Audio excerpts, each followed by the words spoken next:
I'm Rita, and I'm still riding high on the wave of my daughter Lily's graduation. As I tuck away her stunning emerald dress in her closet, the fabric catches the light, and I'm flooded with memories of the challenges we've overcome. It all started with a heart-wrenching discovery just a day before the big event. I'm a seamstress, running a small boutique in the heart of our quaint town in Texas. My days are filled with transforming bolts of fabric into beautiful creations like wedding gowns and prom dresses. But my world truly revolves around Lily, my 19-year-old daughter. She has this infectious smile that can light up the darkest room and a determination that has helped her face more than her fair share of difficulties. I've been sewing since I was a little girl, learning from my dear old grandma. Her gentle hands guided mine, teaching me to put love into every stitch. That's exactly what I did when I made Lily's graduation dress. It was a masterpiece of ivory chiffon, hand-stitched with delicate gold thread and tiny crystals that sparkled like stars. It was more than a dress, it was a promise to my girl that she was special and deserved to shine on her big day. But then, the unthinkable happened. The morning before her graduation, I walked into the back room of my boutique where I'd carefully placed her dress on a mannequin. My heart dropped to my stomach. The dress was in shreds, the silk and lace scattered across the floor like confetti at a funeral. I knelt down, my hands shaking, and picked up a piece of the ruined fabric.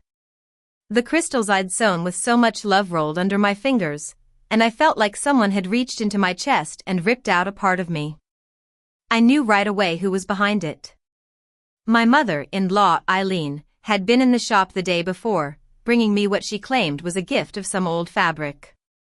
Her smile was forced, and her eyes were cold, as if she was waiting for me to mess up. Eileen has never liked Lily. Ever since I married her son, Jake, 8 years ago, she's made it clear that Lily, my daughter from my first marriage, isn't part of the real family. Jake's first wife, who passed away when Lily was a toddler, was Eileen's pride and joy, and I was just the outsider who dared to take her place. Over the years, Eileen has found countless ways to make Lily's life miserable. She once spilled coffee on Lily's science project right before a big presentation at school. Another time, she forgot to tell Lily about an important music competition. Each time, she'd play it off as an accident, and Jake, bless his heart, would always say, "She doesn't mean it, Rita. She's just set in her ways." But this time, it was no accident. I'd spent 8 long months working on that dress, staying up late after Lily went to bed, pouring my love and hopes into every stitch. I was filled with a mix of anger and fear. I was angry at Eileen for her cruelty, and I was terrified that Lily would be heartbroken on what should be the happiest day of her life. I couldn't let that happen. I sat there in the midst of the wreckage and made a silent promise to myself. Eileen might have destroyed the dress, but she wasn't going to ruin Lily's moment. I grabbed my phone and called my best friend, Maya, who's also a seamstress. Her calm voice came through the speaker. "Rita, what's wrong? You sound like you're about to cry." I spilled the whole story, the ruined dress, Eileen's visit, and the pieces of silk still in my hand. Maya gasped, "She did what?" "That's vandalism. You need to call the police." I shook my head, even though she couldn't see me. "Maya, you know how it is. Eileen will deny it, and Jake will try to smooth things over. He's always been blind to his mother's true nature. Years of her guilt, tripping and fake tears have made him think she's an angel." Maya then asked, "So, what's the plan?" "Lily's graduation is tomorrow. You can't let Eileen win." That's when a spark of hope ignited in my chest. I remembered the backup dress I'd made just in case. "Maya, remember the sapphire dress?" I said, a smile creeping onto my face. After Eileen ruined Lily's science project last year, I'd started to expect her interference. So, in secret, I'd been working on a backup dress. It was a beautiful sapphire blue gown, shimmering like a deep ocean under the moonlight, with intricate beadwork that danced in the light. I'd sewn it during my lunch breaks and late at night, hiding it in a garment bag behind a rack of old party dresses in the boutique. I walked over to the storage closet and unzipped the bag. The dress was even more beautiful than I remembered, just as bold and vibrant as Lily herself. I snapped a photo and sent it to Maya. "Rita," she said, her voice full of awe, "it's stunning. Lily's going to love it." "But what about Eileen?" "She'll be at the graduation," gloating. I replied firmly, "Let her come. She thinks she's broken us, but she's about to find out how wrong she is." Just then, I heard the bell on the front door jingle. "Mom, I'm back from rehearsal," Lily called out. My heart sank. She wasn't supposed to see this yet. I quickly shoved the garment bag behind a curtain and stepped into the main shop, trying to compose myself. Lily walked in, her face beaming from the excitement of the final practice. But her smile faded as soon as she saw the back room, the shredded ivory fabric, and the scattered crystals. It was like watching her heart break in slow motion. "Mom," she whispered, her voice trembling, "what happened to my dress?"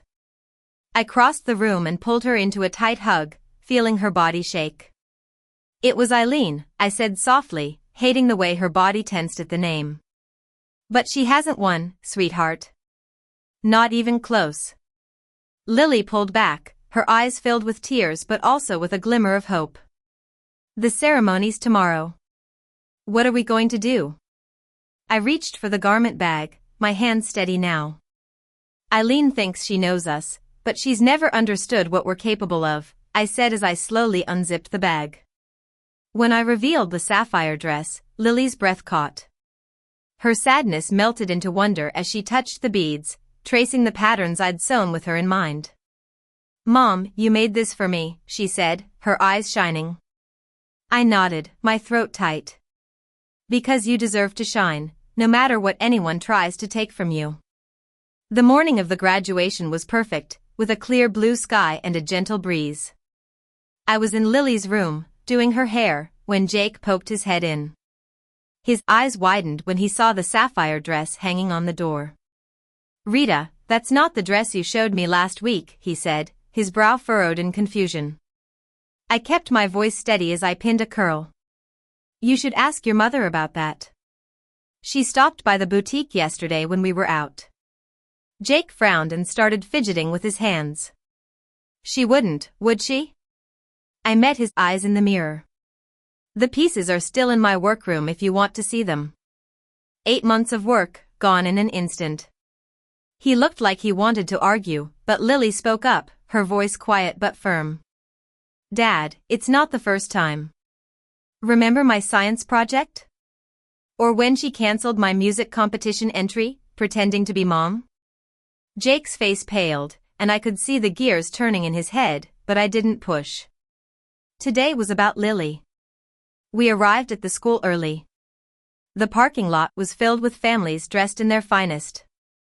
Lily joined the other speakers, her sapphire dress catching the sunlight like a precious gem. Heads turned, and I felt a surge of pride. She looked like she belonged on that stage.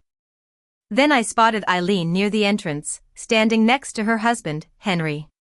Her lips were pursed, and as we got closer, her eyes locked on Lily's dress, and her face twisted with a mix of shock and rage. "What is she wearing?" she hissed, grabbing Jake's arm. "That's not the dress you showed me." I smiled, my voice calm but loud enough for the parents nearby to hear. "No, it's not. Someone destroyed that one yesterday using a key only family has. Good thing I always have a backup." Eileen's face turned red, and Henry raised an eyebrow, looking confused. "Someone broke it?" he asked. "Not broke," I said, still smiling. "They used a key."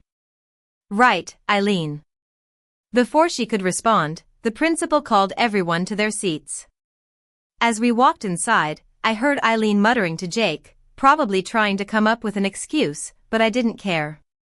Lily took the stage, the lights hitting her dress and making it glow like a magical sea. She stood tall, her notes in hand, and I could feel the crowd lean in, eager to hear her speak. I glanced at Eileen, sitting stiffly a few rows away, and knew she was bracing herself for what was to come.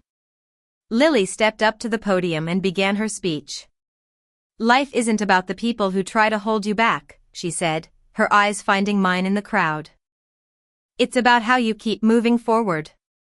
Sometimes, the ones who should support you are the ones who push you down. But strength isn't just about standing tall, it's about getting back up every single time. The room fell silent, and I could feel the weight of her words, the years of Eileen's mistreatment woven into every sentence. The sapphire dress sparkled, a silent testament to our resilience. As Lily spoke, I noticed Jake wiping his eyes.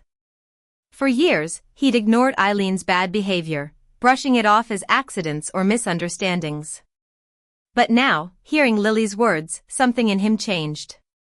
When she finished, the crowd erupted in applause, and I saw parents whispering and glancing at Eileen, who sat there, frozen, her face a mask of barely contained anger.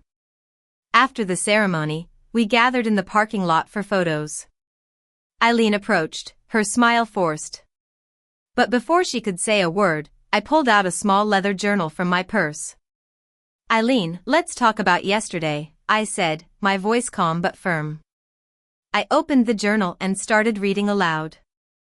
March last year, Eileen spilled coffee on Lily's science project.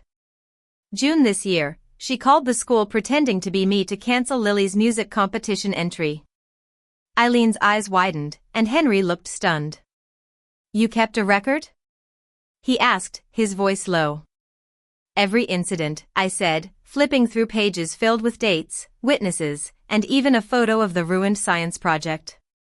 I knew we'd need proof someday. Jake took the journal, his hands shaking as he read. "Mom, how could you? Lily is as much my daughter as anyone could be," he said, his voice breaking. Eileen's face twisted. "She's not your real daughter," she snapped. But Jake cut her off, his voice louder than I'd ever heard him. "She's more my family than you are right now. Give me your key to our house. You're not welcome until you fix this." Henry, looking over Jake's shoulder, stared at Eileen with new eyes. "Did you really tell Lily's music teacher she was unreliable to keep her out of the competition?" he asked, his voice full of disbelief.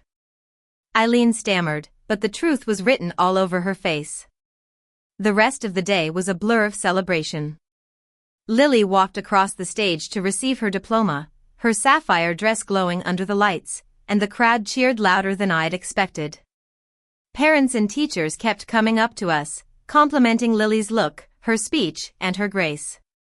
Each compliment felt like a small victory, a reminder that Eileen's cruelty had only made Lily stronger. As we posed for photos, I caught Eileen watching us from a distance, her eyes darting around as if she was trying to figure out her next move. For the first time, I saw a flicker of fear in her eyes. Not of me, but of what she couldn't control: Lily's strength, our bond, and the truth. That evening, we went to Lily's favorite diner.